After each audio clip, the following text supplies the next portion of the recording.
Hi, my name is Tim and welcome back to another video. Today we are going to be looking at an alternate picking exercise which really turned my alternate picking around, and I hope this is something that I can share with you and you can get a lot from it. So let's get straight into it. So this is based all around E Aeolian or G major, depending on how you want to think of it. We're starting way up here at the 12th fret and we're going 12, 13, 14.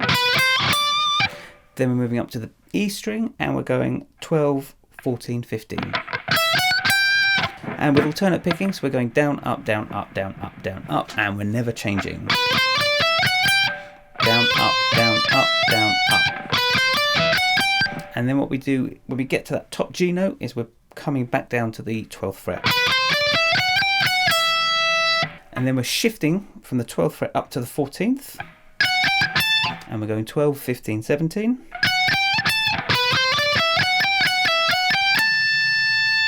And then coming back down. And then we're going to the 17th fret on the B string, 15th fret on the B string, 13th fret on the B string.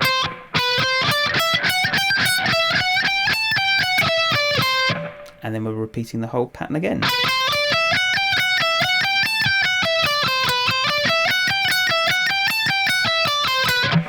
That's it, and that's strict alternate picking. So we're always going down, up, down, up, down, up, down, up, down, up, down, up, regardless if we're changing strings or shifting positions. So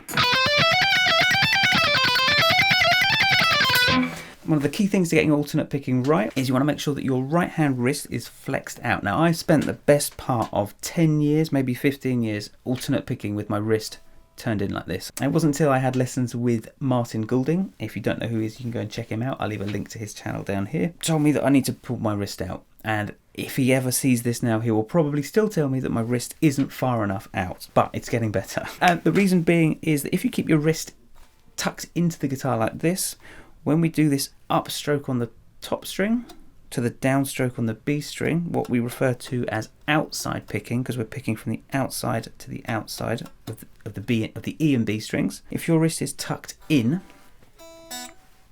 you kind of have to do a bounce with your hand. Whereas if your wrist is flexed outwards, when you do that upstroke, your pick misses the B string and is ready to come down and hit a downstroke on it. If that doesn't make too much sense, just try it out. So when we pick the upstroke, so if we isolate this pattern for the first 4 notes, that note there is what usually throws people. And when we do that string change,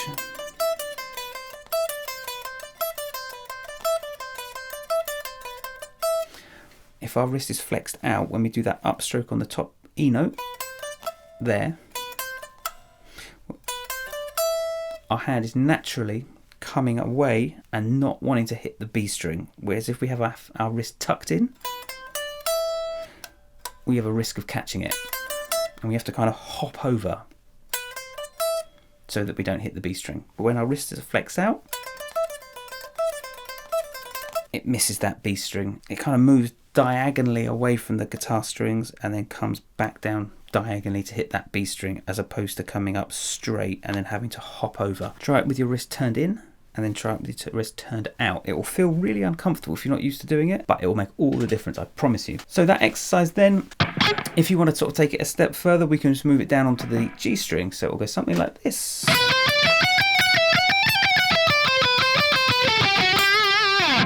So what that is really slowly.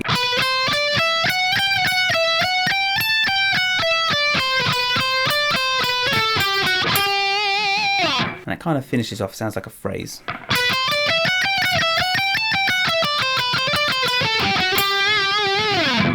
With a nice bit of vibrato. And when you start building up speed, you'll start to notice that there'll be a threshold where you just feel like you can't quite get over the next hump, if you like. You want to make sure that this hand also, whilst being kind of locked, also has a bit of a bounce to it. So the wrist is doing the picking. But when we start to cross strings, you should notice there should be a bit of an up and down movement to it. Speed-wise, that will depend on just you as an individual. Me, it's about 120. My hand needs to start bouncing up and down a little bit. There will be a tab for this little exercise available on my Patreon page, and it'll also be on my website. Another thing that you can do is you can start shifting positions. So rather than starting on the 12th fret, you can start it on the 10th fret. So you could do an exercise maybe that looks like this. Something like that. What I would recommend doing is when you put your click on, and you should do this with a click, I'm going to talk you through a few little exercises, that kind of micro exercises within each pattern. Okay, so we're starting this off at 80, and you can break this in half, this exercise in half, and it'll look something like this. 2, 3, 4.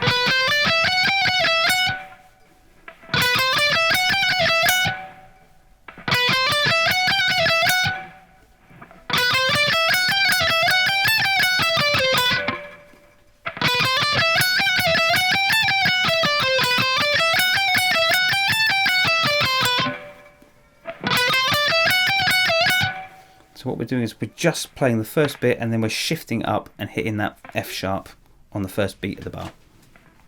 2, 3, 4.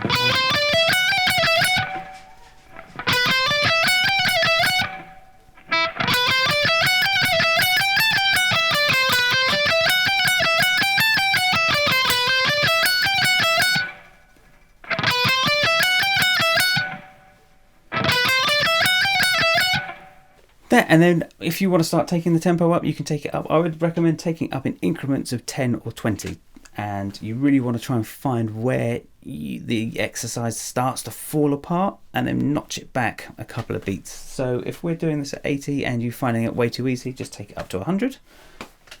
So this is 100.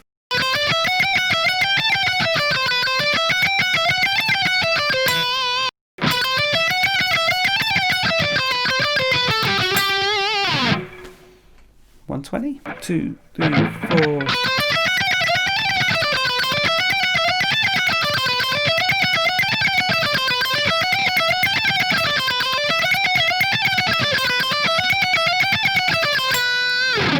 So there we go. If you are struggling with alternate picking, this really helped me out, and those position shifts really made all the difference. What I would say is, if you are struggling with this, is just break it down into its small elements, into tiny little sections. If you're just struggling with that part, just getting those first 4 notes, just break that down and just run that as an exercise.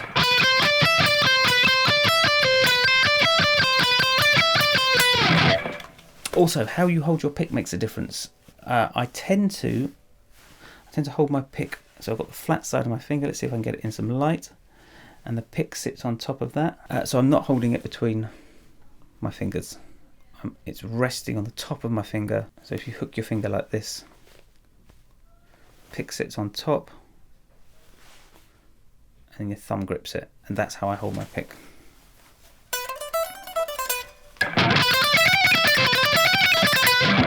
So just isolate those first 4 notes, and make sure that, just isolate those 4 notes. Make sure that your wrist is flexed outwards. You don't necessarily want it crooked, like if you're a Marty Friedman fan. That's a really bizarre picking way. It's somewhere in between, so it's just bent out a little bit. You also want to make sure that you're really relaxed. You don't want to be tensing all of this part of your arm up. Just try and make sure that everything is nice and relaxed. If you have to, then you play this as slow as humanly possible. Make sure that there's nothing creeping through. There's no unwanted noise, that you're muting these back strings nicely. You've got a nice pick position. I used to play with my fingers flayed out like this as well, and that in itself created tension, because I had to tense my hand up to keep those fingers out. It was really bizarre, and it was something I never even noticed. So just relaxing your hand, if you can keep it kind of in a fist grip almost, and you don't want to pick too hard.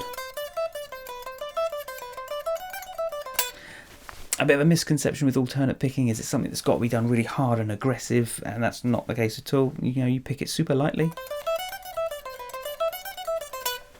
Doesn't have to be hard and aggressive. Anyway, so tabs will be available on my Patreon page and on my website, and yes, I will leave this with you. If you have any comments or questions, just drop them down in the comment section, and if you found this video useful, you can drop down there and give the video a like, and whilst you're there, you can also hit the subscribe button. And I will see you on the next video, whenever that may be, and I hope it's soon. Thanks. Goodbye.